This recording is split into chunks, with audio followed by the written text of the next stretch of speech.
نگار نے بڑی بے چینی سے ہاتھ میری طرف لہرایا۔ پھر آپ کے سوال کا جواب ہم کل دیں گے اور ہمارا فیصلہ آخری ہوگا۔ اگر آپ نے ہمیں ماں کا مان دیا ہے تو ہمارا فیصلہ بھی تسلیم کرنا ہوگا۔ ان الفاظ کے ساتھ سفر کی گفتگو ختم ہوئی اور میں پریشان سا ہو گیا، کیونکہ اندیشہ تھا اس کا فیصلہ میرے عزم سفر کے خلاف ہوگا اور وہ مجھے اس کا پابند کر لینا چاہتی تھی۔ میں حیران تھا، کیا کہوں کیا نہ کہوں، کہ فیروز ماموں نے اس کا فیصلہ مان لینے کا اشارہ دیا۔ پھر میں نہیں جانتا کب میرا سر نگار کے سامنے خم ہو گیا اور کس طرح یہ الفاظ میری زبان پر آ گئے۔ کوئی سعادت مند بیٹا ماں کی حکم عدولی نہیں کر سکتا، میں بھی نہیں کروں گا۔ اس طرح میں نے اپنے سفر کا فیصلہ نگار کی مرضی اور تقدیر پر چھوڑ دیا۔ اس رات وہ ہمارے ساتھ کھانے میں شریک نہیں ہوئی۔ اس نے وضو کیا، مصلی اٹھایا اور اپنے کمرے میں بند ہو گئی۔ پھر صبح تک اس کمرے کا دروازہ نہ کھلا۔ میں رات بھر اسی پریشانی میں کھویا رہا کہ نہ جانے نگار کا آخری فیصلہ کیا ہوگا۔ جہاں تک اس کے اپنے جذبات کا تعلق تھا، یہ بات اس نے رات ہی واضح کر دی تھی کہ 2 گھرانوں کی بہاریں میرے دم قدم سے قائم ہیں اور وہ ان بہاروں کو تاراج ہوتے نہیں دیکھ سکتی۔ اپنے ساتھ اسے امی کے اجڑ جانے کا بھی اندیشہ تھا، مگر یہ تمام اندیشے اور وسوسے اسی صورت میں تھے جب سفر کے دوران مجھے کوئی حادثہ پیش آ جاتا، اور ایسے طویل بھیانک سفر میں حادثوں کا امکان تو ہوتا ہی ہے۔ زیادہ سے زیادہ یہ ضمانت دی جا سکتی تھی کہ ہماری پارٹی کا ہر فرد مسلح ہوگا اور ہم اپنی حفاظت کا خاص خیال رکھیں گے، مگر ابو اور ان کے ساتھی بھی بے ہتھیار نہیں تھے، اور کیا سفر میں انہوں نے اپنی حفاظت کا خیال نہ رکھا ہوگا؟ اس پارٹی میں جس نے 15 برس پہلے موت کے راستوں پر سفر کیا، ابو، بودھی، پروفیسر ہرش اور جم کے علاوہ نیپال کے 2 مسلمان شکاری شمشیر جنگ اور مورنگ بھی شامل تھے۔ عبدل جیسا قابل اعتماد رہبر تھا، سونگا مونگا ایسے جانثار تھے، جہاں دیدہ مرد اسرار بنجن تھا، بہادر قبائلی سردار زولائی تھا، حفاظت کی چھتری کلارا آنٹی تھی۔ مگر ہوا کیا تھا؟ بودھی کے سوا اس قافلے سے کوئی واپس نہ آ سکا۔ دوگل اور کریاپا کی شہادت کے مطابق وہ لوگ وحشیوں کی بستی تک پہنچ گئے اور ان کی قید سے نکل بھاگے تھے، لیکن اس کے بعد دوگل اور کریاپا بھی نہیں جانتے تھے کہ وہ کدھر گئے اور ان کا کیا حشر ہوا۔ ابو اور ان کے ساتھیوں کے المناک انجام کی وجہ سے جو ہم پر قیامت بن کر نازل ہوا تھا، یہ توقع نہیں کی جا سکتی تھی کہ نگار مجھے سفر کی اجازت دے دے گی۔ رات جب چھوٹے ماموں نے اشارہ کیا تھا کہ میں اس کا ہر فیصلہ تسلیم کر لینے پر رضامندی ظاہر کر دوں، ذہن میں یہ خیال ضرور گزرا تھا، شاید وہ رات نگار کو اس بات پر آمادہ کر لیں گے کہ مجھے سفر کی اجازت دے دے، کیونکہ ماموں ہر حال میں میری خوشنودی چاہتے تھے۔ لیکن نگار نے رات استخارے میں گزارنے کا فیصلہ کر لیا تھا اور انہیں بات چیت کا موقع نہیں دیا۔ میرے ذہن میں اگرچہ کئی وسوسوں، کئی پریشانیوں کے سمپولیے رینگ رہے تھے، اور بار بار یہ خیال آتا تھا نگار سفر کی اجازت نہیں دے گی، پھر بھی میں اپنے آپ کو سمجھاتا رہا کہ رات وہ استخارہ کرے گی اور اپنے استخارے کی روشنی میں ہی کوئی فیصلہ کرے گی، کوئی جواب دے گی۔ لیکن میں خود یہ فیصلہ نہ کر سکا کہ اگر واقعی اس کا جواب نفی میں ہوا تو کیا میں اسے بھی قدرت کا اشارہ سمجھوں، جبکہ پراسرار قدرت خود میرے سفر کے سامان تیار کر رہی تھی۔ حویلی میں سب کو اس بات پر بے حد خوشی ہوئی تھی کہ بودھی اب ہوش میں آ گیا اور سب کو پہچانتا ہے، لیکن یہ بات ابھی تک پردہ راز میں تھی کہ وہ پھر انہی راستوں پر سفر کرنے والا ہے جن پر اپنے صاحب کو گم کر آیا تھا۔ دوسرا دن معمول کے مطابق شروع ہوا۔ میں نے اپنے دوستوں کے ساتھ مہمان خانے میں ناشتہ کیا اور ابھی ناشتے سے فارغ ہوا ہی تھا کہ نوکر بلانے آ گیا۔ بلاوا نگار کا تھا۔ دوستوں سے اجازت لے کر نوکر کے ساتھ ہو لیا، اور جب نگار کے کمرے میں داخل ہوا، وہاں چھوٹے ماموں کے علاوہ سریا اور روشنارہ ادا کو دیکھ کر چونکا۔ اس موقع پر جب مجھے ایک فیصلے سے آگاہ کرنے کے لیے بلایا گیا تھا، ان دونوں کی موجودگی معاملے کو مشکوک بنا رہی تھی۔ میں سمجھ گیا فیصلہ میرے خلاف ہونے والا ہے، اور انہیں طلب کرنے کا مقصد غالباً یہ ہے مجھ پر جذباتی دباؤ ڈالا جائے کہ اگر میں سفر سے واپس نہ آ سکا تو ادا کا کیا ہوگا جو بچپن سے میرے خواب دیکھ رہی ہے؟ سریا کا پرسان حال کون ہوگا جو مجھے دیکھ کر جیتی ہے؟ وہ دونوں نگار کے دائیں بائیں ایک ہی صوفے پر بیٹھی تھیں۔ سریا گمسم تھی اور ادا کے چہرے پر کچھ نئی حیرتیں، کچھ نئی پریشانیاں دیکھ کر اندازہ ہوتا تھا کہ سفر کے پروگرام کا ماجرا سن چکی اور میرے ساتھ اپنے مستقبل سے بھی مایوس نظر آتی ہے۔ میں چھوٹے ماموں کے ساتھ صوفے پر جا بیٹھا۔ وہ بھی خاموش اور بجھے بجھے لگتے تھے۔ غالباً انہیں نگار سے بات کرنے کا موقع نہیں مل سکا تھا، اور اب وہ فیصلے کا اعلان کرنے والی تھی۔ مگر کیا اعلان کرنے والی تھی یہ وہ بھی نہیں جانتے تھے۔ تاہم ان کی خاموشی میری تشویش میں اضافہ کیے دیتی تھی۔ میں ایک عجیب سی بے چینی محسوس کرنے لگا۔ میرے لیے کمرے کا ماحول بھی پریشان کن تھا۔ ایک بوجھل خاموشی طاری تھی، نہ کوئی بول رہا تھا، نہ کوئی سن رہا تھا، نہ کوئی آہٹ تھی، نہ کوئی سرسراہٹ تھی۔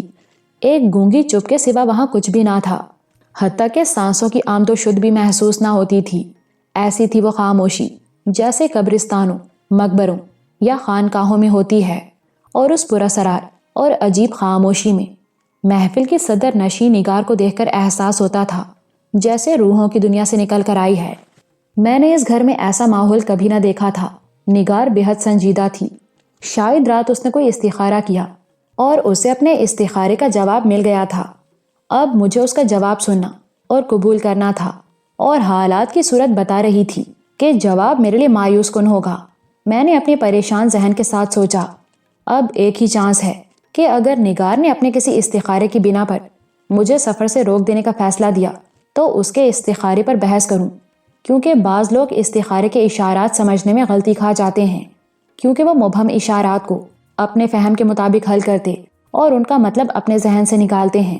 ابھی یہ سوچ ہی رہا تھا کہ ناگہاں نگار امی کی آواز سنائی دی۔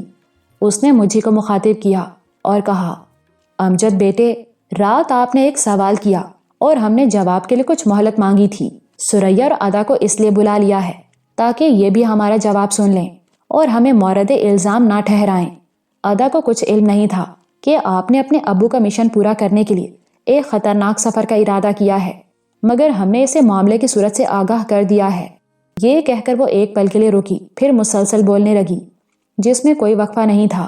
ہم سب چپ چاپ حیرت زدہ سے اس کی گفتگو سنتے رہے، اور یہ کہا اس نے، رات کچھ تسلیاں آپ نے دیں، کچھ دلاسے بنے میاں نے دیے کہ آپ کی پارٹی میں بہترین شکاری اور کچھ سابق فوجی شامل ہوں گے اور بہت سا اسلحہ ہوگا، اور بودی کے علاوہ دگل اور کریاپا جو زرد وحشیوں کی قید سے نکل آئے تھے راستوں کی نشاندہی کریں گے، اور آپ اچانک وحشیوں کو جا لیں گے اور ان کے آدم خور دیوتا کا خاتمہ کر دیں گے۔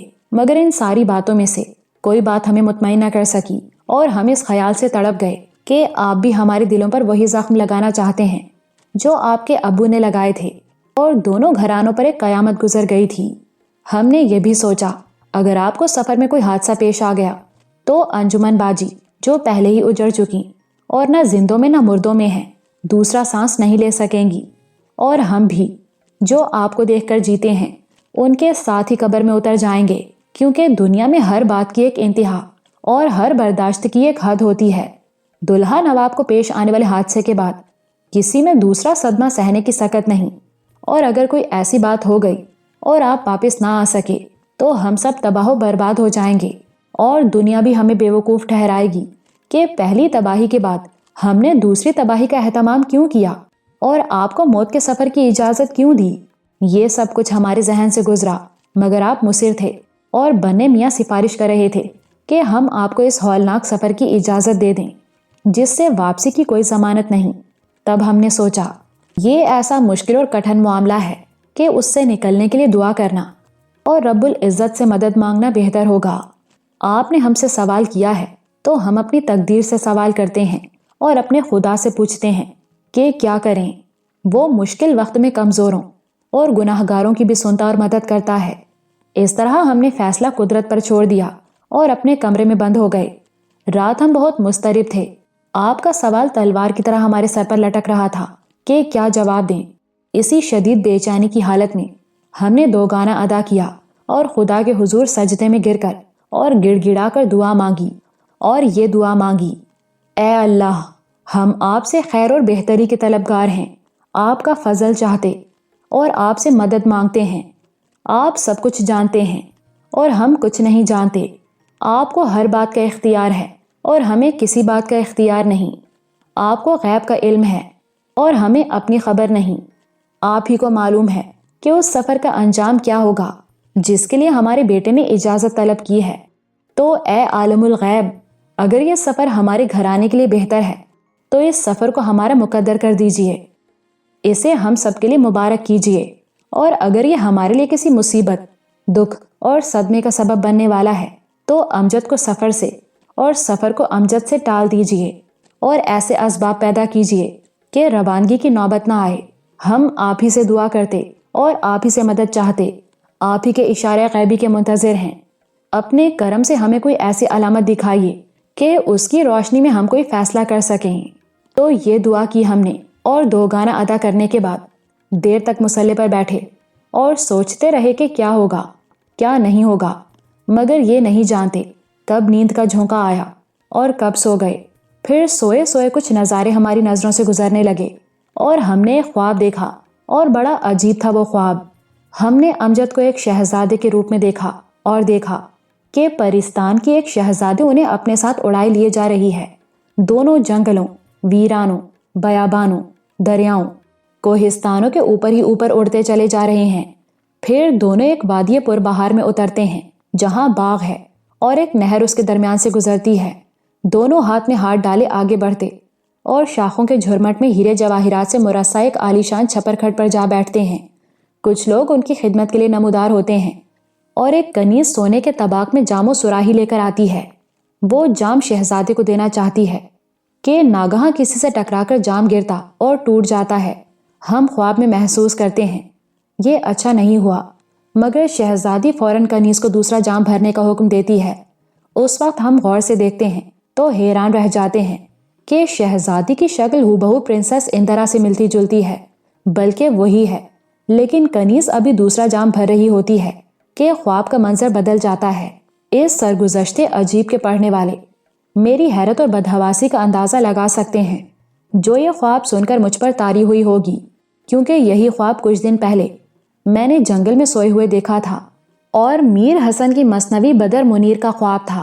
میرے خواب میں جب کنیز کو دوسرا جام بھرنے کا حکم دیا گیا، میری آنکھ کھل گئی تھی، اور نگار کے خواب میں کنیز دوسرا جام بھر رہی ہوتی ہے تو منظر بدل جاتا ہے۔ بات اگرچہ ایک ہی تھی، لیکن اس قدر حیرت انگیز اور اتنی اچنبھے کی تھی کہ میں اچانک حواس باختہ سا کھڑا ہو گیا۔ سب نے مجھے تعجب کی نظروں سے دیکھا، اور نگار بولی، بیٹے آپ کیوں پریشان ہو گئے؟ ابھی ہمارا خواب ختم نہیں ہوا، ابھی ہم نے فیصلہ نہیں سنایا۔ میں اس کی ممتا یا شخصیت یا رویا سے جو اس نے سنایا اس قدر مروب ہو چکا تھا کہ کسی سحر زدہ آدمی کی طرح پھر اپنی جگہ دم بخود سا بیٹھ گیا، اور اس کا خواب سن کر جو کیفیت مجھ پر گزر گئی، اس سے میں اس نتیجے پر پہنچا کہ نگار امی کا خواب یقیناً ایک پراسرار اشارہ غیبی ہے جس میں کسی شک و شبہ کی گنجائش نہیں۔ اگرچہ یہ بات بالکل طلسم ہوشربا کی سی تھی کہ جو خواب کچھ دن قبل میں نے دیکھا وہی کچھ دن بعد اسے دکھایا گیا، لیکن جو بات دہرائی گئی اس کی کوئی نہ کوئی اہمیت ضرور تھی، اور اب یہ احساس ہوا کہ میں نے کیمپ میں جو خواب دیکھا تھا وہ بے حد اہم اور غیر معمولی ہے، اور اس کی تعبیر بھی غیر معمولی ہوگی۔ میرے بیٹھتے ہی نگار امی نے اپنا سلسلہ گفتگو پھر شروع کیا اور اپنے خواب کا دوسرا منظر بیان کرنے لگی۔ اس نے بتایا، جب خواب کا منظر تبدیل ہوا، ہم نے امجد کو، پرنسس اندرا کو اور ان کے ساتھ بہت سے لوگوں کو ایک اجنبی دیس میں پرہول راستوں سے گزرتے دیکھا۔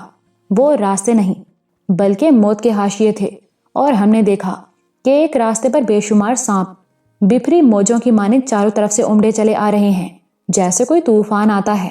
سب لوگ ہر طرف سانپ ہی سانپ دیکھ کر خوفزدہ ہو جاتے ہیں، کیونکہ بھاگنے کا کوئی راستہ نظر نہیں آتا۔ سانپ پھنکارتے، اپنی پتلی باریک جیبیں لہراتے، سمندری لہروں کی صورت بل کھاتے قریب آ جاتے ہیں، تو امجد ایک چھوٹا سا گول آرسی نما آئینہ نکال کر ہتھیلی پر رکھ لیتے ہیں جو دیکھنے میں بڑا من کا سا نظر آتا ہے۔ اس سے بڑی تیز شعائیں نکل کر آنن فانن چاروں طرف پھیل جاتی اور برچھیوں کی طرح سانپوں پر پڑتی ہیں، تو سارے سانپ ایک دم لوٹ جاتے اور لپلپاتے واپس بھاگتے ہیں، لیکن شعائیں ان کے تعاقب میں لپکتی اور انہیں جلا کر بھسم کر دیتی ہیں۔ زمین پر چاروں اطراف راکھ کی ٹیڑھی میڑھی لکیریں نظر آتی ہیں، پھر وہ راکھ بگولوں کی شکل میں اڑتی اور غائب ہو جاتی ہے۔ ہم خواب میں اس طلسم پر حیران بھی ہوتے ہیں اور خوش بھی ہوتے ہیں۔ خواب کے اس حصے پر میں نے سریا اور چھوٹے ماموں دونوں کو چونکتے دیکھا۔ شاید انہیں شیشناگ کا وہ من کا یاد آ گیا تھا جو سادھو مہاتما عین جنگل سے روانگی کے وقت مجھے دینے آیا تھا۔ خواب سے اس امر کی تصدیق ہوتی تھی کہ سفر کے دوران کہیں نہ کہیں سانپوں کا خطرہ ضرور پیش آئے گا، اور مجھے شیشناگ کا من بے وجہ نہیں دیا گیا۔ نگار رکے بغیر اپنے خواب کا تیسرا اور آخری منظر بیان کرتی رہی، اور اس کے الفاظ میں وہ منظر یوں تھا، پھر ہم نے ایک اور عجیب و حیرت انگیز منظر دیکھا اور آسمان کی بلندیوں تک محیط اونچا حصار دیکھا جس کے کنارے آسمان کی نیلی پٹی کو چھو رہے تھے۔ وہ حصار محاورتاً نہیں بلکہ حقیقتاً فلک بوز تھا، جس میں داخل ہونے اور باہر نکلنے کا کوئی دروازہ، کوئی راستہ نہیں تھا۔ مگر ہم نے امجد کو اس عجوبہ حصار کے اندر داخل ہوتے اور اس کی فلک بوز دیواروں کو توڑتے دیکھا، اور جو ہی وہ دیواریں ٹوٹ کر گریں، نیلے آسمان پر بہت سے ستارے چمکنے لگے جن کی جھلملاہٹوں سے ہر طرف اجالا پھیل گیا۔ پھر وہ اجالا ایک قافلہ نور بن کر سفر کرنے لگا۔ وہ قافلہ نور ہمارے کمرے کی سمت بڑھا اور ہم نے دروازے پر اس کی دستک سنی۔ اٹھ کر دروازہ کھولا تو باہر ستاروں کا ایک جھرمٹ دیکھا، جسے دیکھ کر ہمارے ہونٹوں سے حیرت اور مسرت کی ایک ملی جلی چیخ نکل گئی۔ اس چیخ کے ساتھ ہی ہماری آنکھ کھل گئی تو دور سے آتی مؤذن کی آواز ہمارے کانوں میں پڑی، جو صبح کی اذان دے رہا تھا۔ اب جو دیکھا تو ہم اس مصلے پر لیٹے تھے جس پر رات دوگانا ادا کیا اور سفر کے لیے اشارہ غیبی مانگا تھا۔ ہمیں اپنے استخارے کا جواب یا اشارہ غیبی مل گیا تھا۔ ساری بے چینی دور ہو گئی تھی اور ہمارے پاس امجد کے سوال کا جواب موجود تھا۔ اب ہم سب کے سامنے جواب دیتے ہیں، اور ہمارا جواب یہ ہے کہ قدرت نے جو اشارے دیے ان کے مطابق امجد کا سفر مبارک ہوگا، اس لیے ہم انہیں سفر کی اجازت دیتے ہیں۔ یہ فیصلہ ہم نے اپنے خواب کی تعبیر سے اخذ کیا ہے، کیونکہ امجد اور پرنسس اندرا کو پرواز کرتے دیکھا ہے، اور خواب میں پرواز دلیل کامیاب ہوتی ہے، اور سانپ کو مارنا دشمن کو مارنے یا اس پر فتح پانے سے تعبیر کیا جاتا ہے۔ پھر قافلہ نور کا ہمارے دروازے پر دستک دینے اور ہمارا ستاروں کا جھرمٹ دیکھنے کا مطلب یہ ہے کہ ہم روشنی دیکھیں گے۔ یہ کہہ کر نگار امی خاموش ہو گئی۔ سب نے یہ فیصلہ بڑی حیرت اور بڑی مسرت کے ساتھ سنا، اور میں صوفے سے اٹھ کر سیدھا اس کے قدموں میں جا گرا، کیونکہ استخارے نے اس خیال کی تصدیق کر دی تھی کہ پراسرار قدرت میرے سفر کے سامان خود تیار کر رہی ہے اور میں اپنے مشن سے کامیاب لوٹوں گا۔ میں کچھ جذبات بھی ہو گیا تھا۔ نگار نے مجھے اپنے قدموں سے اٹھایا اور پیشانی پر ممتا کا بوسہ دے کر اپنے پہلو میں بٹھایا، کیونکہ سریا وہاں سے اٹھ کر چھوٹے ماموں کے پاس جا بیٹھی تھی۔ اب نگار کی ایک جانب ادا تھی، دوسری طرف میں تھا، اور وہ ہم دونوں کے درمیان تھی۔ اس نے کہا، کچھ فیصلے انسان کرتا ہے، کچھ فیصلے قدرت کرتی ہے، مگر ہم نے فیصلہ اپنی مرضی سے نہیں، قدرت کی مرضی سے کیا ہے۔ یہی وجہ ہے ہمارے دل اور دماغ کے درمیان کوئی کشمکش نہیں۔ فیصلہ سنانے سے پہلے ہم نے اپنی ادا کو اس لیے طلب کر لیا تھا تاکہ جو کچھ کہیں اس کے سامنے کہیں۔ پھر وہ ادا سے مخاطب ہوئی، ادا، شاید تو ہمارے خواب کے کسی حصے سے پریشان ہوئی ہو، لیکن ہم تجھے آگاہ کر دینا چاہتے ہیں کہ جوکھوں کے اس سفر میں پرنسس اندرا کا امجد کے ساتھ جانا مقدرات میں سے ہے۔ ضرور اس میں قدرت کی کوئی مصلحت ہوگی اور تجھے اس مصلحت کو قبول کرنا ہوگا۔ ہمیں قدرت کا ہر فیصلہ قبول ہے چچی جان، اسی لیے ہم نے کوئی اعتراض نہیں کیا۔ چچی بھتیجی کے اس مکالمے نے میرے ذہن سے ایک بہت بڑا بوجھ اتار دیا، مگر ساتھ ہی اس بات پر دلچسپ حیرت بھی ہوئی کہ جس طرح امی نے 15 برس قبل کلارا آنٹی کو ابو کے سفر کی ضرورت اور سہولت قرار دیا تھا، اسی طرح نگار امی پرنسس اندرا کو میرے سفر کی مصلحت قرار دے رہی تھی، اور روشنارا ادا نے اس مصلحت سے اتفاق کر لیا تھا۔ اچانک میں نے نگار کی آواز سنی، امجد بیٹے، ہماری ایک آرزو ہے کہ آپ کا اور ادا کا ناطہ پکا ہو جائے۔ ہم نے اور بنے میاں نے بہت عرصے پہلے یہ خواب دیکھا تھا اور ہم اس خواب کی تعبیر چاہتے ہیں۔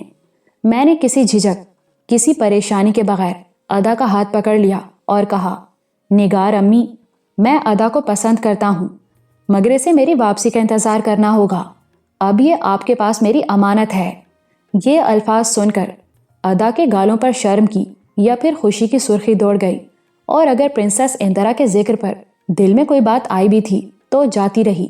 اسے خاموش دیکھ کر نگار نے توجہ دلائی، اری تو بھی کچھ بول، اور وہ بولی، ہم ان کی کامیابی اور جلد واپسی کے لیے دعا کرتے رہیں گے۔ اچانک سریا نے عقب سے آ کر ادا کے گلے میں باہیں ڈال دیں اور چھوٹے ماموں پہلی بار بولے۔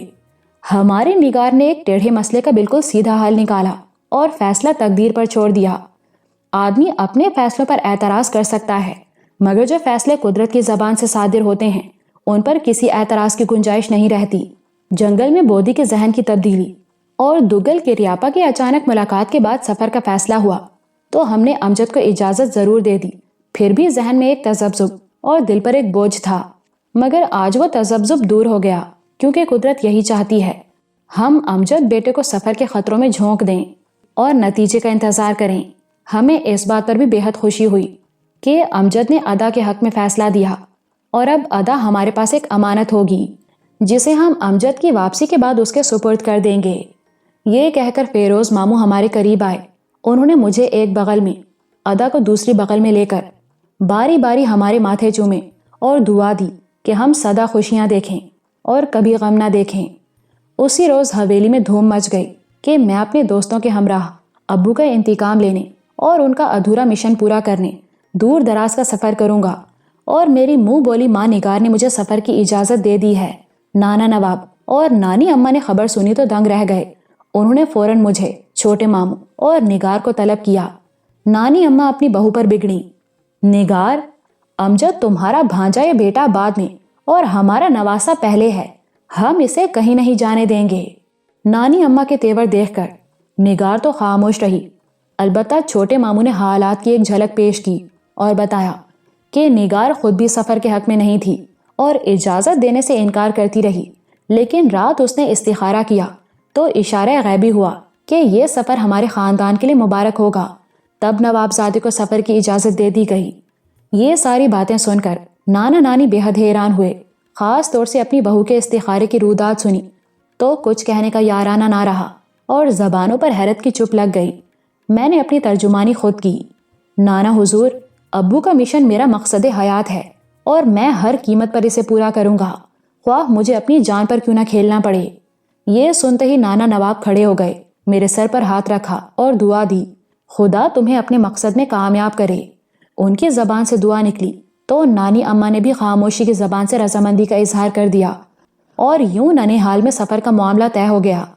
اس معاملے میں اہم کردار نگار امی کے استخارے کا تھا، جس نے حالات کی صورت یکسر تبدیل کر دی اور سبھی نے تقدیر کے فیصلے کو قبول کر لیا، ورنہ اندیشہ تھا کہ نگار ہی میرے پاؤں کی زنجیر ثابت ہوگی۔ کس قدر حیرت انگیز تھا وہ استخارہ، کتنے عجیب تھے وہ اشارے اور استعارے جو خواب میں دکھائے گئے۔ میں اس بات پر بے حد حیران تھا کہ آخر میرے سفر کو مثنوی بدر منیر سے کیا نسبت ہے کہ میرے اور نگار کے خوابوں میں اس کا منظر دہرایا گیا ہے۔ رامپور آنے سے پہلے میں نے محض اتفاقاً ایک دوست کے پاس میر حسن کی یہ مثنوی دیکھی اور تفریح کے خیال سے اس کا مطالعہ کیا تھا، اس لیے جنگل میں جو خواب دیکھا اسے اپنے مطالعے پر محمول کرتا رہا، یا پھر یہ سوچا کہ پرنسس اندرا سے میری دلچسپی اور ایک ہولناک سفر میں اس کی رفاقت کے احساس نے خواب میں بدر منیر کے خیالی قصے کی شکل اختیار کر لی ہے، کیونکہ بعض خواب انسان کے اپنے ہی خیالات اور اپنی ہی خواہشات کے عکس ہوتے ہیں۔ لیکن استخارے کے جواب میں نگار امی کا بھی ویسا ہی ایک خواب دیکھنا اور ایک منظر کا اسی ترتیب کے ساتھ دہرایا جانا نہ صرف معنی خیز بلکہ انتہائی پراسرار بھی تھا، جبکہ مجھے بعد میں معلوم ہوا کہ نگار نے نہ تو میر حسن کی مثنوی پڑھی نہ ہی بدر منیر کا قصہ سنا تھا، اور یہ بات بڑے اچنبھے کی تھی کہ اس نے مثنوی پڑھے اور قصہ سنے بغیر اس کے کچھ منظر خواب میں دیکھ لیے تھے۔ میرے خواب میں تو مطالعے کا دخل ہو سکتا تھا اور یہ کہنے کی گنجائش تھی کہ میں نے مثنوی پڑھی، اس لیے میرے ذہن پر پہلے سے اس کا ایک خاکہ موجود تھا، لیکن نگار کا معاملہ بالکل برعکس تھا، لہٰذا اسے بدر منیر کے خیالی قصے کی جو جھلک دکھائی گئی تو ضرور اس میں کچھ سرے عجیب مخفی تھا۔ پرنسس اندرا اور میرے ساتھیوں کو بھی معلوم ہو گیا کہ میرے چھوٹے ماموں کی بیگم نے، جو مجھے بیٹے کی طرح عزیز رکھتی ہے، سفر کے متعلق استخارہ کیا اور کوئی اشارہ غیبی مانگا تو خواب میں مجھے کامیابی کی بشارت ہوئی، جس پر مجھے سفر کی اجازت دے دی گئی ہے۔ سب نے استخارے کی رودات حیرت و دلچسپی سے سنی اور ان کے حوصلے بڑھ گئے۔ یہ انسان کی فطری کمزوری ہے کہ اپنے معاملات میں ہمیشہ اچھی خبر سننا چاہتا ہے، ہر کام کا روشن پہلو دیکھتا ہے، نجوم سے، جوتش سے، پانسے سے شگون لیتا ہے، کسی پیر، فقیر، تارک الدنیا، درویش، سنیاسی، سادھو، پادری، پنڈت، پروہت سے ہر مشکل امر میں خوشخبری سننے کا طالب ہوتا ہے، حتیٰ کہ ریس کے گھوڑے پر داؤ لگانے اور جوا کھیلنے کے لیے بھی خوش بختی کی علامت کا متلاشی رہتا، اور کوئی لفظ یا عدد سننے کی خاطر مخبوط الحواس اور بیگانہ ہوش لوگوں کے پیچھے پھرتا ہے۔ فرائڈ کہتا ہے، دیوانے لوگوں کے ذہن سے بعض اوقات مستقبل کے انعکاس کی ایک روح گزرتی ہے جسے وہ سمجھنے یا کنٹرول کرنے سے عاری ہوتے ہیں۔ یہی روح ملہمین کے دماغوں سے بھی گزرتی ہے، مگر وہ اپنی روحانی تربیت سے اسے کنٹرول کر لیتے ہیں۔ اپنے فطری تقاضے اور تجسس کے باعث انسان خوابوں، شگونوں، کرامتوں کا متلاشی رہتا، اور جب کسی نہ کسی ذریعے سے جان لیتا ہے کہ جس کام کا آغاز کر رہا ہے، جس کاروبار میں ہاتھ ڈال رہا ہے، جس گھوڑے پر داؤ لگا رہا ہے، جس امتحان میں شریک ہو رہا ہے، جس سفر پر جا رہا ہے، اس میں خوشبختی ساتھ دے گی اور کامیابی پاؤں چومے گی، تو ذہنی طور سے مطمئن ہو جاتا ہے۔ ضروری نہیں کہ ہر نتیجہ آدمی کی توقع کے مطابق نکلے۔ کبھی کبھی وہ داؤ ہار جاتا، امتحان میں فیل ہو جاتا، کاروبار میں نقصان اٹھاتا، سفر میں ٹھوکر کھاتا اور مطلوبہ مقصد حاصل کرنے میں ناکام رہتا ہے، پھر بھی ذریعہ اطلاع کو دوش نہیں دیتا، بلکہ اپنے دل کو یہ کہہ کر سمجھانے کی کوشش کرتا ہے کہ شاید اس سے کوئی چوک ہو گئی ہو، شاید وہی کسی لفظ اور اشارے کا مطلب ہی نہیں سمجھ سکا، ورنہ داؤ نہ ہارتا، فیل نہ ہوتا، ٹھوکر نہ کھاتا۔ وہ ہارنے اور ناکام ہونے کے بعد بھی تعویلیں کرتا اور اپنے آپ کو دھوکہ دیتا ہے۔ کہنے کا مطلب یہ ہے، آدمی کسی نہ کسی سہارے، کسی نہ کسی اٹکل، کسی نہ کسی غیر مرئی طاقت سے اپنی ذات کو سنبھالنے کا عادی ہے۔ عموماً کٹھن کاموں، مشکلوں اور مایوسی کے اندھیروں میں امید کی کرن اور کامیابی کی بشارت اس کا حوصلہ بڑھاتی اور قوت عمل تیز کرتی ہے۔ نتیجہ خواہ کچھ ہو، میرے ساتھی پڑھے لکھے، باشعور اور اہل ہمت لوگ تھے، ضعیف الاعتقادی یا کسی جھوٹی خوش فہمی میں مبتلا ہونے کی بجائے حقیقت پسند تھے۔ ان کے نزدیک زندگی کا اصول یہ تھا کہ ہر کام کا نتیجہ دیکھا جائے، جس طرح 1+1 کا نتیجہ 2 اور 1-1 کا نتیجہ 0 ہوتا ہے، اسی طرح رائفل کی نالی سے نکلنے والی گولی بھی ایک نتیجہ رکھتی ہے، اور شکاری جانتا ہے کہ اگر نشانہ ٹھیک بیٹھا تو درندہ گرے گا اور نشانہ چوک گیا تو خود اسے اپنی جان بچانے کی فکر کرنا ہوگی۔ حقیقت کی اس دنیا میں جس سے شکاری گزرتا ہے، کسی ضعیف الاعتقادی کا دخل نہیں۔ میرے ساتھیوں نے حالات سننے اور نتائج کا اندازہ لگانے کے بعد ہی میرے ساتھ ایک کٹھن اور ہولناک سفر کی حامی بھری تھی۔ وہ جانتے تھے انہیں مشکل اور مصیبتوں سے گزرنا ہوگا، لیکن شکاری طبعاً مہم پسند ہوتے اور کسی نیک مشن یا بلند آدرش کی خاطر کبھی کبھی نتائج کی پرواہ کیے بغیر خطرات میں کود پڑتے ہیں۔ تو ایسے لوگ تھے وہ، مگر نگار کا استخارہ اور خواب کی شکل میں اس کا جواب ان کے لیے بھی تسکین کا باعث ہوا۔ انسانی فطرت کے مطابق اس میں روحانی تسکین کا پہلو تھا، اور وہ اسی معاشرے کے افراد تھے جس میں انسان عقیدوں، عقیدتوں اور سہاروں کی رسی میں بندھا رہتا اور ان سے متاثر ہوتا ہے۔ مسلمان تو بہرحال اس بات پر یقین رکھتے ہیں کہ اگر حضور قلب اور سچی لگن کے ساتھ استخارہ کیا جائے تو خدا اپنے بندے کو اس کے سوال کا جواب دیتا، کوئی اشارہ غیبی کرتا، اور عام طور پر رویا میں کوئی نظارہ دکھاتا ہے جو اصل میں سوال کا جواب ہوتا ہے، مگر ضروری نہیں یہ جواب اور اشارہ پہلی رات ہی مل جائے۔ بعض اوقات 1 ہفتہ، بعض اوقات 1 مہینہ مسلسل استخارہ کرنا پڑتا ہے۔ جواب استخارہ کرنے والے کی اپنی لگن اور تڑپ پر منحصر ہوتا ہے۔ سوال کرنے اور پکارنے والے کا دل جتنا بے قرار اور گداز ہوگا، جواب بھی اتنا ہی صاف اور جلد ملے گا۔ اس سے یہ سچائی بھی ظاہر ہو گئی کہ نگار میرے لیے اپنے دل میں کتنی ممتا، کتنی محبت، کتنی تڑپ رکھتی تھی۔ اس نے پہلی ہی رات میرے کٹھن اور ہولناک سفر کا نتیجہ معلوم کر لیا، جو اصل میں اس کی لگن کا مظہر تھا۔ تاہم میرے ہندو اور بودھ ساتھیوں کو اس طریق پر تعجب ضرور ہوا۔ یاد رہے، دوگل اور کریاپا نیپالی بودھ تھے۔ ہندوؤں اور بودھوں میں رواج ہے کہ جوتش یا نجوم کے ذریعے کسی کام کے متعلق دریافت کرنے یا مستقبل میں جھانکنے والے سادھو مہاتموں سے اشارہ لیتے ہیں، لیکن یہاں کسی مولوی، صوفی، درویش کے بغیر ہی بشارت مل گئی تھی، اور یہی بات ان کی حیرت کا باعث بن گئی۔ پرنسس اندرا کو بھی پہلی بار استخارے کا علم ہوا اور اس بات پر حیران تھی کہ کسی پنڈت، پروہت، جوتشی کے بغیر مستقبل کا حال معلوم کر لینا کیسے ممکن ہے، جبکہ مخفی باتوں کے لیے کنڈلی بنوانا اور نچھتر نکالنا ضروری ہوتا ہے۔ میں نے اسے بتایا، اسلام خدا اور بندے کے درمیان ڈائریکٹ تعلق پر زور دیتا ہے۔ حیرت اس کی آنکھوں سے جھانکنے لگی۔ بھلا خدا اور بندے میں ڈائریکٹ واسطہ کیوں کر ہو سکتا ہے؟ ہمارے دھرم میں تو ایشور اور پرش کے بیچ اوتاروں، رشیوں، منیوں، سادھوؤں اور پنڈتوں کا سمبندھ ہوتا ہے۔ میں نے پوچھا، جب کسی آدمی پر کوئی مشکل پڑتی اور کٹھن سمے آتا ہے، وہ کیا کرتا ہے؟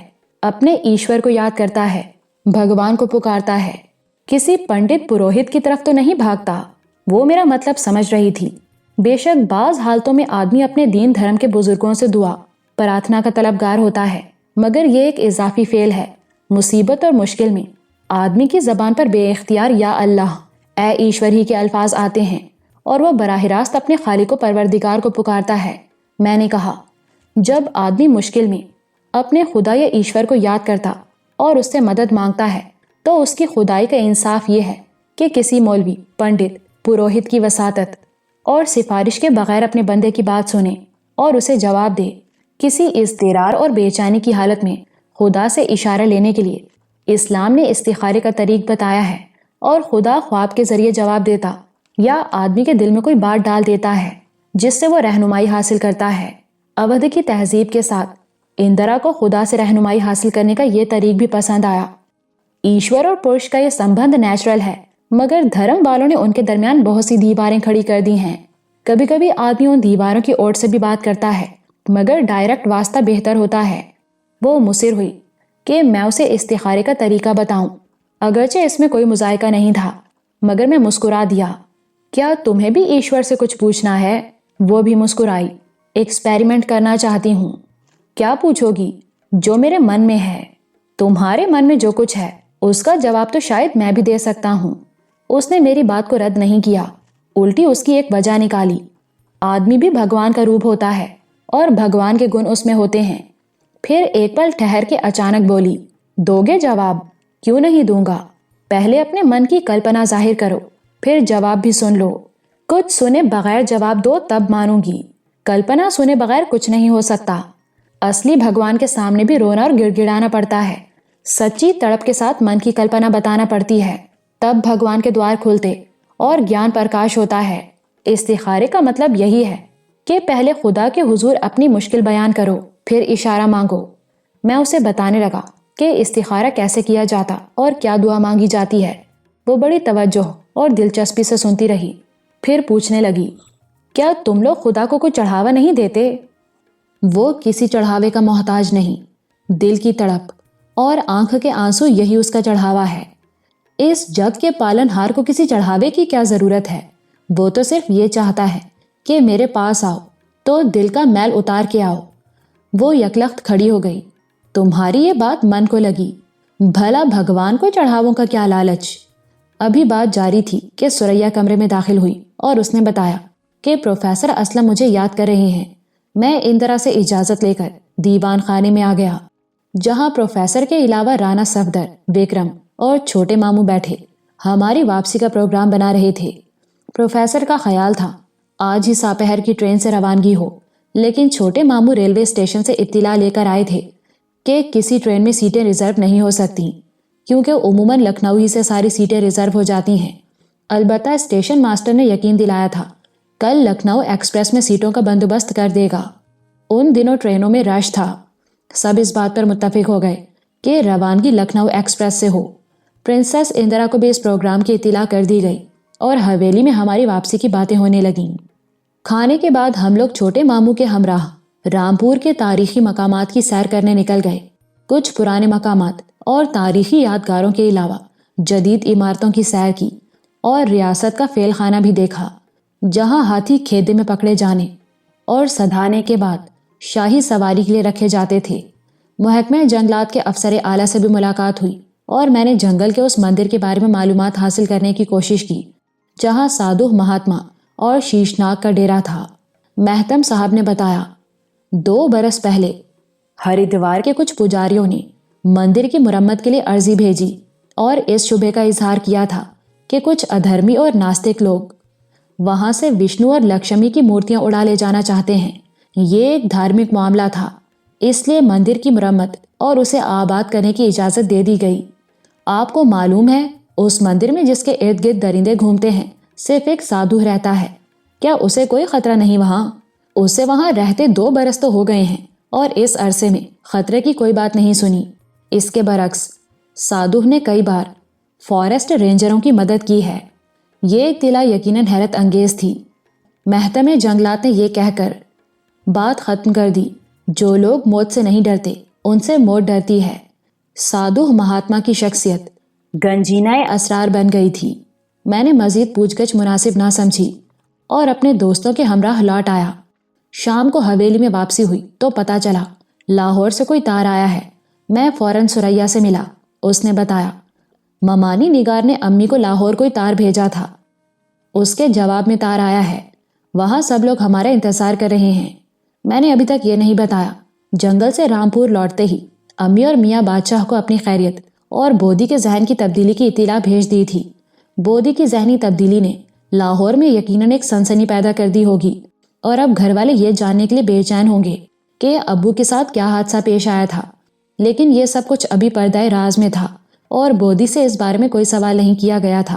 بہرحال اب تو واپسی کا پروگرام طے ہو چکا اور کل ہم رامپور سے روانہ ہونے والے تھے۔ بودی سے جو کچھ پوچھنا تھا وہ امی اور میاں بادشاہ کی موجودگی میں پوچھنا تھا۔ رات کو کھانے کے بعد چھوٹے ماموں اور نگار کے ساتھ اس ہولناک سفر کے بارے میں گفتگو ہوتی رہی جو پروگرام کے مطابق 1 اگست سے اختیار کرنا تھا۔ میں نے بتایا، دوگل اور کریاپا سے ہمیں زرد وحشیوں کے متعلق کچھ باتیں معلوم ہو چکی ہیں، کچھ بودی سے معلوم ہو جائیں گی اور ہم ضرور اپنے مقصد میں کامیابی حاصل کر کے لوٹیں گے۔ نگار نے اگرچہ اپنے استخارے کی روشنی میں مجھے سفر کی اجازت دے دی اور خود بھی دل سے ابو کے مشن کی تکمیل چاہتی تھی، اس کے باوجود سفر کے خطروں نے اسے پریشان کر رکھا تھا۔ میں نے یہ کہہ کر اسے مطمئن کرنے کی کوشش کی، یہ پوری کائنات مشرق سے مغرب اور شمال سے جنوب تک ایک ہی ہستی کے قبضۂ قدرت میں ہے۔ جو خدا شہروں اور آبادیوں میں ہے وہی جنگلوں، بیابانوں، صحراؤں میں بھی ہے، اور وہی میری حفاظت کرے گا۔ اس کے بعد کسی نے سفر کے بارے میں کوئی بات نہیں کی۔ دوسرے دن ناشتہ کرنے کے بعد سب سے پہلے میں نے نانا نواب اور نانی اماں کی طرف حاضری دی اور ان سے رخصت طلب کی۔ بڑے ماموں اور ممانی سے بھی اجازت لے لی۔ کوئی 10 بجے روانگی کا گجر بجا اور سب سے پہلے بودی، سلطان علی، پیرو، دگل اور کریاپا کو سامان سمیت ایکوں پر ریلوے اسٹیشن کی طرف روانہ کر دیا گیا۔ پروفیسر اسلم، رانا صفدر، وکرم اور پرنسس کے دونوں محافظ ٹھاکر اجیت سنگھ اور رگھورائے ریاستی گاڑی میں بیٹھے۔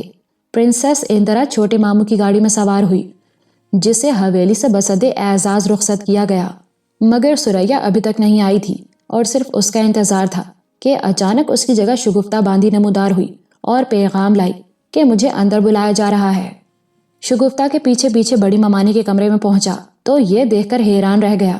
وہاں ایک ہجوم تھا، نانی، نانا، بڑے ماموں، نگار، ادا، بڑی گل، چھوٹی گل اور سریا سب جمع تھے۔ جو ہی میں داخل ہوا، نگار نے سونے کی ایک قیمتی انگوٹھی نکال کر میرے ہاتھ میں دے دی اور کہا، امجد بیٹے، اپنی طرف سے یہ انگوٹھی ہماری ادا کو پہنا دیجیے۔ میں کچھ حیران ہوا۔ مجھے انگوٹھی پہنانے میں کوئی اعتراض نہیں، مگر یہ رسم امی حضور کی موجودگی میں ادا ہونی چاہیے۔ آپ کے بارے میں یہ اختیار ہمیں بھی ہے۔ اس کے ساتھ ہی نگار نے ایک دلچسپ انکشاف کیا۔ پھر بھی ہم نے بذریعہ تار انجمن باجی سے اجازت لے لی ہے۔ سریا نے ایک ٹیلی گرام میری طرف بڑھایا۔ تار امی کا تھا اور عبارت یہ تھی، اگر امجد نے ہاں کر دی ہے تو روشنارہ ادا کو انگوٹھی پہنا دی جائے، ہم خوش ہیں، انجمن ناصر۔ یہ ٹیلی گرام پڑھنے کے بعد میں کسی تردد کے بغیر آگے بڑھا اور ادا کے ہاتھ میں انگوٹھی پہنا دی۔ مبارک سلامت کا شور اٹھا اور یوں ایک ہی ادا سے میری منگنی ہو گئی۔ پھر بڑی ممانی سے ایک قیمتی جوڑا مجھے اور ایک قیمتی جوڑا سریا کو پیش کیا اور نگار بولی، اب ادا آپ کی امانت ہوئی۔ اسی لمحے چھوٹے ماموں کی گاڑی کے ہارن نے ہمیں چونکا دیا کہ ٹرین کا وقت ہوا چاہتا ہے۔ سریا نے سب کو آداب و سلام کہا اور دعائیں لے کر پلٹے۔ بڑے ماموں بھی ہمارے ساتھ ہی کمرے سے نکلے۔ چھوٹی گل بھی باہر لپکی اور میرے پہلو پہ پہلو چلنے لگی۔ پھر اس نے سب کی نظریں بچا کر میری جیب میں ایک رکا ڈال دیا۔ میں سمجھتا تھا ادا کا رکا ہوگا، لیکن اسے جیب سے نکالنے اور پڑھنے کی جرت نہ کر سکا۔ چھوٹی گل ہمارے ساتھ ہی باہر آ گئی۔ جب ہم گاڑی میں بیٹھ گئے، اس نے جھک کر مجھے، سریا اور پرنسس اندرا کو الوداعی سلام کیا۔ بڑے ماموں میرے ساتھ آگے بیٹھے تو گاڑی روانہ ہوئی۔ ریلوے اسٹیشن پر ریاست کے سیکریٹری بھی پرنسس کو رخصت کرنے آئے تھے۔ انہوں نے اسٹیشن ماسٹر کو ہدایت کر دی تھی کہ ہمیں ٹرین میں سوار ہونے میں کوئی دقت نہ ہو، جس نے پہلے ہی بریلی جنکشن کو اطلاع دے کر ہمارے لیے کچھ سیٹوں کا انتظام کر دیا تھا۔ چنانچہ جب لکھنؤ ایکسپریس پلیٹ فارم پر رکی، ریلوے گارڈ خود ہماری رہنمائی کے لیے آگے بڑھا اور ہمیں خالی سیٹوں پر بٹھایا۔ پھر انجن نے وسل دیا اور ٹرین نے ہولے ہولے رامپور کا پلیٹ فارم چھوڑا۔ رامپور سے دہلی تک کا سفر زیادہ نہیں، گنگا جمنا کو عبور کر کے ٹرین جب دہلی ریلوے اسٹیشن میں داخل ہوئی، دن کا 1 بج رہا تھا۔ ہم نے ٹرین ہی میں 1 اگست کے پروگرام پر گفتگو کر لی اور ایک دوسرے سے خط و کتابت کی بات طے ہو گئی تھی۔ دہلی سے ہمیں پرنسس اندرا اس کے دونوں محافظوں نیز رانا صفدر اور وکرم سے جدا ہونا اور سیٹوں کی ریزرویشن کا بندوبست کرنا تھا۔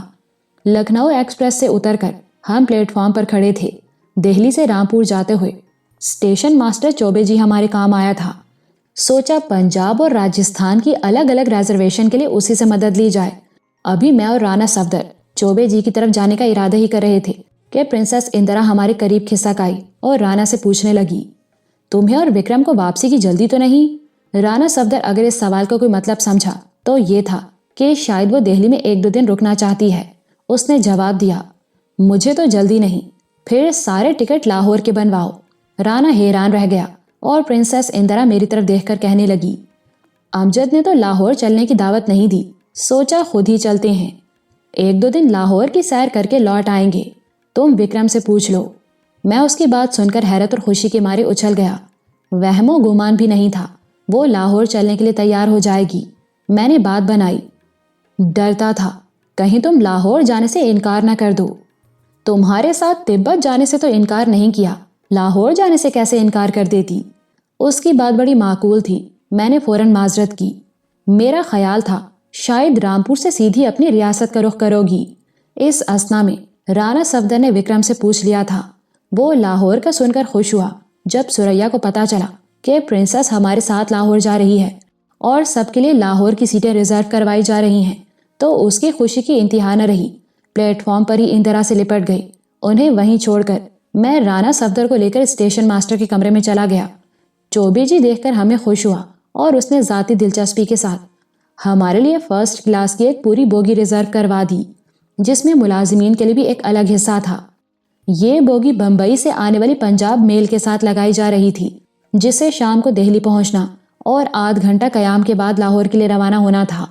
ریزرویشن سے فارغ ہوا تو امیر میاں بادشاہ کو پنجاب میل کے ذریعے اپنی آمد کے الگ الگ تار بھجوائے اور اطلاع دی کہ چتور گڑھ کی پرنسس اندرا کے علاوہ کچھ شکاری بھی میرے ساتھ آ رہے ہیں۔ لاہور میں رامپور کی طرح اندرا کا استقبال تو ممکن نہ تھا۔ تار اس لیے دیے تھے تاکہ گھر والوں کو پتہ چل جائے میرے ساتھ کچھ معزز مہمان بھی ہیں۔ رات کا سفر تھا، گرمیوں کے دن بڑے، راتیں چھوٹی ہوتی ہیں۔ ساپہر کی چائے پینے کے بعد ہم نے اسٹال سے کچھ میگزین خریدے اور شام سے قبل ہی بوگی میں منتقل ہو گئے جو قریب ہی یارڈ میں کھڑی تھی۔ ملازمین کے پورشن کے علاوہ بوگی 2 کمپارٹمنٹ پر مشتمل اور ضروری سامان سے آراستہ تھی۔ ایک کمپارٹمنٹ میں پروفیسر اسلم، رانا صفدر، وکرم، ٹھاکر اجیت سنگھ، رگھو رائے اور دوسرے میں پرنسس اندرا، سریا اور میں نے ڈیرا جمایا۔ بوگی میں منتقل ہوتے ہی پیرو نے بھی باڈی گارڈ کی وردی پہن لی اور شارٹ گن کندھے سے لٹکا لی۔ اس نے اپنی جون بدلنے کی وجہ یہ بیان کی تھی کہ پرنسس اندرا کی شاہی سواری لاہور جا رہی ہے، لہٰذا اب اس کی حیثیت بھی شاہی گارڈ کی ہو گئی ہے۔ اس شکار کے دوران اس نے کیمپ میں رہ کر بندوق چلانا سیکھ لیا اور باڈی گارڈ کے طور پر شارٹ گن اپنے کندھے پر لٹکانے کا حق حاصل کر لیا تھا، ورنہ ریاست جے پور کے سفر میں جب اسے پہلی بار ضرورتاً باڈی گارڈ کی وردی پہنائی گئی وہ بندوق تو کیا غلیل بھی نہیں چلا سکتا تھا، مگر وردی پہن کر یوں اکڑ جاتا تھا جیسے کوئی سرخاب کا پر لگ گیا ہو۔ میں پرنسس اندرا اور سریا کو شاہی گارڈ کی نگرانی میں چھوڑ کر تھوڑی دیر کے لیے اپنے دوستوں میں جا بیٹھا۔ پنجاب میل آدھ گھنٹہ لیٹ تھی، اس لیے دہلی سے بھی آدھ گھنٹہ تاخیر سے روانہ ہوئی۔ رات کا کھانا دہلی میں کھا لیا گیا۔ ہم دن بھر کے تھکے ماندے تھے۔ ٹرین روانہ ہوئی تو نیند کے جھونکے آنے لگے۔ اندرا اور سریا اپنی اپنی برتھ پر لیٹ گئیں اور میں ایک میگزین کی ورق گردانی کرنے لگا۔ ادا کا رکا ابھی تک نہیں پڑھ سکا تھا، اب میں نے رکا نکال کر میگزین میں رکھ لیا اور اس کا مطالعہ کرنے لگا۔ پہلے کی طرح یہ رکا بھی نثر اور نظم کا مجموعہ تھا، کچھ نثر تھی، کچھ شاعری تھی۔ ذیل میں ادا کی تحریر نقل کرتا ہوں۔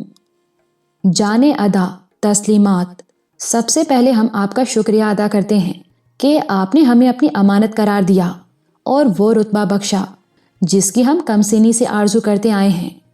جنگل سے آپ کی واپسی پر ہم چچی جان کی زبانی یہ خبر سن کر دہل گئے تھے کہ آپ اپنے ابو کا قصاص لینے اور ان کا ادھورا مشن پورا کرنے کے لیے دور دراز کا بھیانک سفر کرنے والے ہیں۔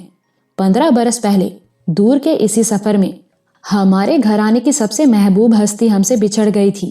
ہم نے سوچا خدا نہ کرے اگر آپ ہم سے بچھڑ گئے تو جس طرح ہوا مٹھی میں نہیں تھامی جا سکتی، پانی ٹوٹے برتن میں نہیں سما سکتا، اسی طرح زندگی ہمارے پیکر میں نہیں ٹھہر سکے گی اور اگر ٹھہر بھی گئی تو ہم انجمن پھپھو کی طرح بے رنگ ہو جائیں گے۔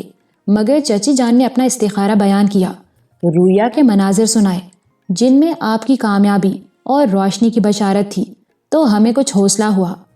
آپ نے ہمیں انتظار کرنے کے لیے کہا اور اپنی واپسی کا پابند کیا ہے۔ ثریا نے بھی یہی تاکید کی ہے کہ ہمیں آپ کی واپسی کا انتظار کرنا ہوگا۔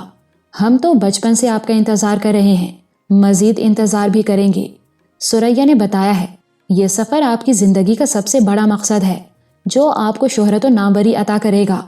ہم تو ہمیشہ آپ کے بارے میں اونچا سوچتے ہیں، کیونکہ ہماری ہر خوشی، ہر کامیابی، ہر بڑائی آپ کے ساتھ وابستہ ہے۔ آپ بڑے ہوں گے تو ہم بڑے ہوں گے، اس لیے اب ہم چاہتے ہیں آپ یہ سفر کریں اور کامیاب و کامران واپس آئیں، تاکہ لوگ کہیں کہ آپ ایک عظیم باپ کے فرزند ہیں۔ دنیا آپ کو سلام کرے، زمانہ آپ کی عظمت کے گن گائے، اور یہ سب کچھ دیکھ کر، سب کچھ سن کر ہمارا سر فخر سے اونچا ہو جائے۔ ان تمناؤں کے ساتھ ہم آپ کو خدا کی حفاظت میں دیتے اور دعا کرتے ہیں۔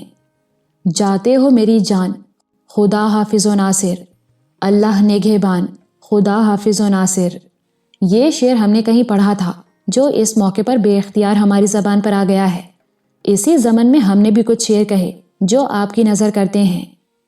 رخصت کے ہیں سامان خدا حافظ و ناصر، ہم آپ کے قربان خدا حافظ و ناصر۔ آنسو نہ بہائیں گے، نہ گریہ ہی کریں گے، گو دل میں ہے طوفان خدا حافظ و ناصر۔ جو آپ نے ٹھانی ہے وہ تکمیل کو پہنچے، پورے ہوں سب ارمان خدا حافظ و ناصر۔ ہر منزل دشوار میں ہو رہنما خضر، ہر راہ ہو آسان خدا حافظ و ناصر۔ جس دشت و بیاباں سے قدم آپ کے گزریں، ہو رخش خیاباں خدا حافظ و ناصر۔ سرسر کی ہوا باد بہاراں میں بدل جائے، صحرا ہو گلستاں خدا حافظ و ناصر۔ ہر لمحہ نئی فتح کا پیغام سنائے، ہر آن بڑھے شان خدا حافظ و ناصر۔ نام آپ کا دل میں تو دعا لب پہ رہے گی، کرتے ہیں یہ پیمان خدا حافظ و ناصر۔ پھر آج غزل خواں ہے ادا آپ کی خاطر، پھر آپ ہیں عنوان خدا حافظ و ناصر۔ آپ کی ادا، میں نے نثر بھی 2 بار پڑھی، شعر بھی 2 بار پڑھے۔ روشن آرا ادا نے بڑے انوکھے پیرائے میں اپنے جذبات کا اظہار کیا تھا۔ جو بات اسے لکھنی چاہیے تھی وہ نہیں لکھی تھی، اور میرے خیال میں اسے پرنسس اندرا کے بارے میں کچھ لکھنا، کچھ پوچھنا، کچھ کہنا چاہیے تھا، کیونکہ وہ ایک طویل اور کٹھن سفر میں میرے ساتھ جا رہی تھی۔ مگر اس نے اشارتاً بھی پرنسس کا ذکر نہیں کیا۔ سوچا نگار امی نے واضح کر دیا تھا کہ پرنسس کا شریک سفر ہونا قدرت کی ایک مصلحت ہے، اور اسے یہ مصلحت قبول کرنا ہوگی۔ شاید اس لیے اس کا ذکر نہیں کیا، یا پھر ممکن ہے ثریا نے اسے کچھ سمجھا دیا اور احتیاط برتنے کی تاکید کی ہو۔ ادا نے اپنی بالمشافہ گفتگو میں پرنسس اندرا کا ذکر ضرور کیا اور اس کی دوستی کے متعلق پوچھا تھا۔ اس گفتگو کا مقصد صرف یہ تھا کہ کسی بھی معاملے میں میری حیثیت اس کی حیثیت سے، میری شان اس کی شان سے کم نہیں ہونی چاہیے۔ پرنسس کے سامنے بھی مجھے سر بلند دیکھنا چاہتی تھی۔ ادا کی اسی خوبی نے مجھے اپنا گرویدہ کر لیا۔ دیر تک اس کی لگن، محبت اور اعلیٰ ظرفی پر غور کرتا رہا۔ دانشور کہتے ہیں عورت مرد کی نصف زندگی ہوتی ہے، میں کہتا ہوں ادا جیسی عورت جو اپنے شوہر کو سب مردوں سے ممتاز و منفرد دیکھنے کا جذبہ رکھتی ہو، اس کی پوری زندگی ہوتی ہے۔ ثریا اور اندرا اپنی اپنی برتھ، اپنے اپنے بستر پر بے خبر سو رہی تھیں، اور پنجاب میل رات کے سناٹے میں فراٹے بھرتی چھوٹے چھوٹے اسٹیشن چھوڑتی، پٹریاں بدلتی اڑی جا رہی تھی۔ اس کی رفتار کے ساتھ ساتھ میرے خیالات بھی بڑی تیزی سے پرواز کر رہے تھے۔ میں کبھی ادا کے بارے میں سوچتا، کبھی اندرا شہزادی بدر منیر کا روپ اختیار کر لیتی۔ یہ بات مجھے بے چین بھی کر رہی تھی، تسکین بھی دے رہی تھی کہ ایک راجپوت راجکماری اپنا راستہ بدل کر اچانک میرے ساتھ لاہور جانے پر تیار ہو گئی ہے۔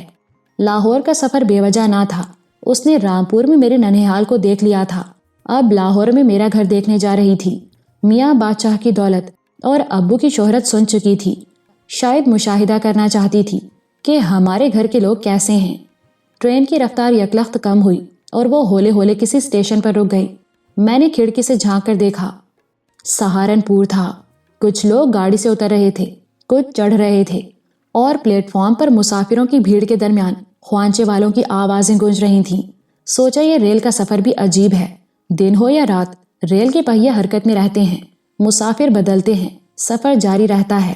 زندگی بھی ایک سفر ہے، مسلسل سفر، ہر صبح سفر، ہر شام سفر، اس جینے کا انجام سفر، اور اس سفر میں بھی کئی ساتھی ملتے ہیں، کئی ساتھی بچھڑتے ہیں، اور یہ عجیب بات ہے، کوئی شریک سفر ہے، کوئی شریک حیات ہے۔ ٹرین سہارنپور سے روانہ ہوئی تو میں نے روشنارہ ادا کا خط سنبھال لیا جو میری شریک حیات بننے والی تھی، اور پرنسس اندرا پر ایک نظر ڈالی جو میری شریک سفر تھی، پھر بستر پر لیٹ گیا۔ بھاگتی دوڑتی ٹرین کے ہچکولے جھولا جھولاتے رہے اور میں نیند کے جنگل میں پرواز کرنے لگا۔ پھر آنکھ اس وقت کھلی جب دن چڑھ آیا اور کتنا ہی سفر طے ہو چکا تھا، اور ٹرین دریائے بیاس کا پل عبور کر رہی تھی۔ سریا کو اپنی سیٹ پر دیکھ کر میں اٹھ بیٹھا۔ وہ سلام صبح کرنے آئی اور غالباً اسی نے مجھے جگایا تھا۔ کہنے لگی، معلوم ہوتا ہے رات آپ دیر سے سوئے تھے۔ ہاں، کافی دیر تک میگزین پڑھتا رہا۔ اس نے آواز دبا کر پوچھا، میگزین پڑھتے رہے یا ادا کے تصور میں کھوئے رہے؟ میں نے شرارت سے محو خواب پرنسس کی طرف دیکھا اور سرگوشی کی، جہاں حقیقت جلوہ گر ہو وہاں تصور کام نہیں دیتا۔ اسے بھی دور کی سوجھی۔ امی پوچھیں گی، جب آپ ادا کو انگوٹھی پہنا آئے پھر راجکماری کو ساتھ کیوں لیے پھرتے ہیں؟ کہہ دوں گا، اپنی لاڈلی سریا کی فرمائش پوری کر رہا ہوں۔ میری فرمائش؟ تمہیں نے کہا تھا میں ایک راجکماری کو رام نہیں کر سکتا، اب اسے رام کر کے دکھا تو رہا ہوں۔ اسی اثنا میں پرنسس بھی بیدار ہو گئی، بکھرے بکھرے بالوں میں سندر مکھڑا اور خوبصورت لگ رہا تھا۔ اس نے ہمیں دیکھا تو سریا فوراً آداب بجا لائی، آپ اس وقت پنجاب میں ہیں۔ اندرا نے فوراً کھڑکی سے باہر جھانکا اور بھاگتی گاڑی سے پنجاب کے کھیتوں کا نظارہ کرنے لگی۔ میں نے بتایا، آدھا پنجاب تو تمہارے سوئے سوئے گزر گیا۔ اس نے بھی خوش طبعی کا مظاہرہ کیا، لگتا ہے میں نے آدھی عمر سو کر گزار دی۔ کبھی کبھی آدمی سو کر اٹھتا ہے تو محسوس کرتا ہے جیسے ایک ہی رات میں صدیاں بیت گئی ہوں، کیونکہ کبھی کبھی ایک ہی رات میں دنیا بدل جاتی اور صدیوں کا سفر طے ہو جاتا ہے۔ اندرا نے چونک کر مجھے دیکھا۔ ہاں، کبھی کبھی ایسا ہوتا ہے۔ ہم باتیں کرتے اور گزرتے مناظر کو دیکھتے رہے۔ خوبصورت منظر ہمارے ساتھ ساتھ بھاگ رہے تھے، کیونکہ جب ہم خود متحرک ہوتے ہیں ہمیں ہر شے متحرک نظر آتی ہے۔ ٹرین امرتسر میں داخل ہوئی تو پرنسس اندرا بولی، امرتسر کا گولڈن ٹیمپل، دربار صاحب مشہور ہے نا؟ میں نے عذرائے تفنن کہا، امرتسر کا کمپنی باغ، اور ایک اور چیز بھی مشہور ہے۔ وہ کیا؟ امرتسر کے کلچے جس نے نہیں کھائے اس نے دنیا میں کچھ نہیں کھایا۔ اس اثنا میں پیرو چائے کے ساتھ پوری حلوہ لے آیا اور میں اندرا کو بتانے لگا کہ ریلوے اسٹیشن پر کشمیری کلچے کہاں، یہاں تو بس پوری حلوے سے گزارا کرنا پڑتا ہے۔ میں چائے کی شدید ضرورت محسوس کر رہا تھا، چائے کی چسکیاں لینے لگا۔ لاہور تک سفر انہی دلچسپ باتوں اور بدلتے مناظر میں گزر گیا۔ 11 بج رہے تھے جب ٹرین لاہور کے پرشکوہ اسٹیشن میں داخل ہوئی۔ لاہور ایک بڑا جنکشن ہونے کے علاوہ NWR کا ہیڈ کوارٹر اور پنجاب کا دارالحکومت ہے، اس لیے ریلوے اسٹیشن کی عمارت بھی عالیشان ہے۔ گاڑی پلیٹ فارم نمبر 2 پر کھڑی ہوئی۔ میاں بادشاہ چند معززین کے ہمراہ پھولوں کے ہار لیے کھڑے تھے۔ میں پرنسس اندرا اور سریا کے ساتھ پلیٹ فارم پر اترا تو پیر اور پرنسس کے دونوں باڈی گارڈ ہمارے عقب میں پہنچ گئے۔ میاں بادشاہ نے ہمیں ہار پہنائے، میں نے پرنسس اندرا سے ان کا تعارف کرایا، پھر ہم ان کے دوستوں سے ملے۔ رامپور کے بعد لاہور میں یہ استقبال غیر متوقع تھا۔ میاں بادشاہ میرے شکاری دوستوں سے مل رہے تھے کہ سلطان علی بودی کو لے کر حاضر ہوا۔ بدلے ہوئے بودی نے سلام کیا تو انہوں نے بے اختیار اسے گلے سے لگا لیا۔ اسٹیشن سے نکلے تو باہر ایک اور نظارہ سامان حیرت لیے موجود تھا۔ سامنے 2 نکرا گھوڑوں کی ایک شاندار بھگی کھڑی تھی جس پر شاہی فٹن کا گمان ہوتا تھا۔ اس کے پیچھے کچھ کاریں نظر آئیں۔ پرنسس اندرا کو بھگی میں بٹھایا گیا۔ سریا، میں اور میاں بادشاہ بھی بیٹھے۔ دوسرے لوگ کاروں میں سوار ہوئے اور یہ چھوٹا سا لیکن پروکار قافلہ حویلی کی طرف چل دیا۔ یہ بھی بتاتا چلوں، میاں بادشاہ کار سے بڑے الرجک تھے۔ ایک بار ڈرائیور کی غلطی سے ان کی کار کا ایکسیڈنٹ ہو گیا اور اس حادثے میں ان کی فرم کا مینیجر ہلاک ہو گیا تھا۔ انہیں بھی چوٹیں آئی تھیں، جس کے بعد انہوں نے کار بیچ دی۔ ابو انگلینڈ گئے تو دادا میاں نے انہیں نئے ماڈل کی کار لانے کی اجازت دے دی۔ نہ جانے ابو کار کیوں نہ لائے۔ ان کے حادثے کے بعد تو ہمیں کسی بات کا ہوش نہ رہا۔ میں BA میں اول آیا تو دادا نے نئی کار کا وعدہ کیا، مگر جے پور کے بعد میں رامپور چلا گیا تھا اور واپس آیا تو انہوں نے پرنسس اندرا کی سواری کے لیے شاندار بھگی مہیا کر دی۔ بعد میں معلوم ہوا میاں بادشاہ نے کار کی بجائے میرے لیے بھگی خرید لی تھی۔ حویلی میں پہنچے تو یہاں بھی منظر بدلا ہوا تھا اور حویلی کو جھنڈیوں سے آراستہ کیا گیا تھا۔ ایک طرف کناتوں اور شامیانوں کا پنڈال نظر آیا۔ دراصل پرنسس اندرا کی آمد پر میاں بادشاہ نے ایک بڑا کھانا دیا تھا، جس میں روسا و معززین کے علاوہ گورنر پنجاب کو بھی مدعو کیا گیا۔ گورنر تو نہ آ سکے، مگر ان کے انگریز سیکرٹری اور انگریز کمشنر ضرور شریک ہوئے، جن سے پرنسس کا تعارف کرایا گیا۔ جب میں نے دہلی سے میاں بادشاہ کو پرنسس کی آمد کا تار دیا، یہ سوچا بھی نہیں تھا کہ وہ استقبال کا کوئی ایسا اہتمام کریں گے، لیکن میں بھول گیا تھا کہ انگریز حاکموں کے علاوہ راجوں، مہاراجوں اور نوابوں سے تعلقات قائم کرنا ان کی کمزوری تھی۔ انہوں نے مجھے جے پور کے سفر پر بھی اسی لیے شان و شوکت سے روانہ کیا تھا، تاکہ والیان ریاست جان لیں کہ میاں بادشاہ کا پوتا ہوں۔ یہ کمزوری ان کے مزاج کا حصہ تھی، جبھی انہوں نے پرنسس اندرا کے اعزاز میں بھی ایک غیر معمولی استقبالیہ کا اہتمام کیا تھا۔ مگر اس استقبالیہ میں شریک ہونے سے پہلے امی اور اماں بی سے ملاقات کی۔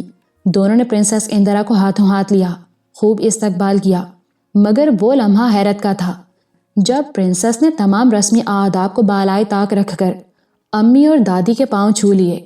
فرتے جذبات سے اماں بی کے آنسو بہہ نکلے اور اتنی دعائیں دیں کہ شاید اندرا کو زندگی میں کبھی اتنی دعائیں نہیں ملی ہوں گی۔ لاہور کی وہ عظیم حویلی جس پر ماضی نے حزن و ملال کے سائے ڈال دیے تھے اور لوگ اسے دیکھتے ہوئے گزرتے تو ٹھنڈی آہیں بھرتے تھے کہ ناصر نواب کے ساتھ ہی اس حویلی کی رونقیں بھی رخصت ہو گئیں، ایک بار پھر مسرت و شادمانی کا گہوارہ بن گئی، اور استقبالیہ دعوت میں شریک ہونے والے روسائے شہر، معززین، رائے بہادر اور خان بہادر لوگ میاں بادشاہ کی خوشبختی کا ذکر کرتے رہے کہ وہ جان لیوا صدموں اور دکھوں سے نکل کر پھر خوشیوں کے سنہرے دنوں میں داخل ہو گئے ہیں۔ اگر بیٹا نہیں رہا تو قدرت نے پوتے کے ذریعے انہیں نئی راحتیں بخش دیں۔ دنیا کا دستور یہ ہے کہ غم دیتی ہے، شریک غم نہیں ہوتی، ہنسنے والے کے ساتھ ہنستی ہے، رونے والے کے ساتھ آنسو نہیں بہاتی۔ مگر ابو کے حادثے پر لوگ ہمارے ساتھ روئے بھی تھے اور انہوں نے ہمیں سنبھالے اور دلاسے بھی دیے تھے۔ دکھوں اور صدموں میں بھی کسی نے ہمارا ساتھ نہیں چھوڑا۔ اس خوشی کے موقع پر میاں بادشاہ نے بھی کسی کو فراموش نہیں کیا تھا اور بڑے بڑے لوگوں کے ساتھ اہل محلہ بھی موجود تھے۔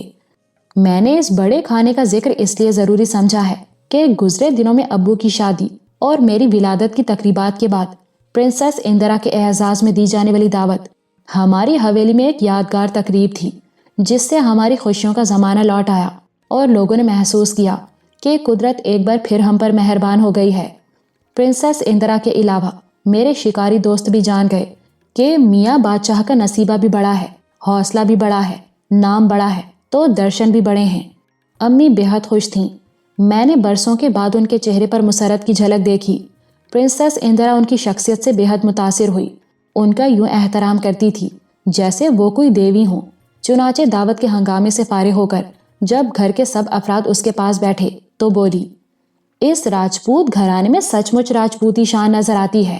اس نے امی کے رنجیدہ وقار، اماں بی کی والہانہ محبت اور میاں بادشاہ کے شاہانہ مزاج کے بارے میں اپنے جذبات کا اظہار کیا تو سب متاثر ہوئے۔ دادا میاں کی مسرت تو چھپائے نہ چھپتی تھی، نہ جانے کب سے ایسی شاہانہ تقریب کے انتظار میں تھے۔ پرنسس اندرا کی استقبالیہ دعوت پر پانی کی طرح روپیہ بہا دیا۔ خدا نے دولت دی تھی تو خرچ کرنے کا حوصلہ بھی دیا تھا۔ خود پرنسس اندرا کا خیال تھا کہ اس نے رجواڑوں میں بھی ایسی دعوتیں کم دیکھی ہیں۔ میاں بادشاہ بڑی سادگی سے بولے، جب کوئی بیٹی گھر میں آتی ہے تو اس کی عزت سے گھر کی عزت ہوتی ہے۔ اندرا یہ سنتے ہی یکلخت کھڑی ہو گئی۔ میاں بادشاہ، یہ لفظ یاد رکھیے گا، آپ نے مجھے بیٹی کہا ہے۔ دادا بھی کھڑے ہو گئے۔ حیات بخش جو کچھ کہتا ہے اسے یاد رکھتا ہے اندرا بیٹی، اور انہوں نے اپنا شفقت بھرا ہاتھ اس کے سر پر رکھ کر دعا دی، خدا تمہارا اقبال بلند کرے۔ پھر دونوں بیٹھ گئے۔ کوئی سمجھا یا نہیں سمجھا کہ اندرا نے بیٹی کے لفظ پر غیر معمولی جذبے کا اظہار کیوں کیا، لیکن سریا اور میں سمجھ گئے کہ اس کا مقصد کیا تھا۔ اندرا نے امی کے کمرے میں ابو کی بڑی تصویر بھی دیکھی اور تصویر حیرت بن گئی۔ میری شکل ہو بہو ان سے ملتی تھی۔ اس تصویر کے ساتھ کلارا آنٹی کی کارڈ سائز تصویر بھی تھی جو مسٹر اینڈریو نے لندن سے بھیجی تھی۔ وہ ابو کے حالات سفر سن چکی اور یقیناً سمجھ گئی تھی کہ یہ غیر ملکی لڑکی جس کے حسین نقش و نگار سے انگریز اور جرمن خون کی آمیزش کا پتہ چلتا ہے کلارا ہی ہو سکتی ہے، جس نے سفر کے دوران ابو سے شادی کر لی تھی۔ پھر بھی اس نے امی کے خیالات کا جائزہ لینے کے لیے پوچھا، یہ تصویر کس کی ہے؟ پروفیسر ہرش کی بیٹی کلارا کی، امی نے جواب دیا۔ ہمارے سرتاج کی شریک سفر تھی، ہم نے شریک حیات بننے کی اجازت دے دی۔ کلارا انہیں عزیز تھی، اس لیے ہم نے بھی اسے عزیز سمجھا۔ اندرا امی کی بات سن کر حیران رہ گئی، مگر اس نے بات آگے نہیں بڑھائی۔ اندیشہ تھا کہیں گزرے دنوں اور بیتے دکھوں کی یاد امی کو بے چین نہ کر دے۔ بس ادھر ادھر کی باتیں ہوتی رہیں۔ پرنسس اندرا ہماری مہمان تھی اور اس کے ساتھ حویلی میں خوشیوں کی بارات آئی تھی۔ ایسے موقع پر پرانے غموں کو تازہ کرنا مناسب نہیں تھا، لیکن غم تو تازہ ہونے والے تھے۔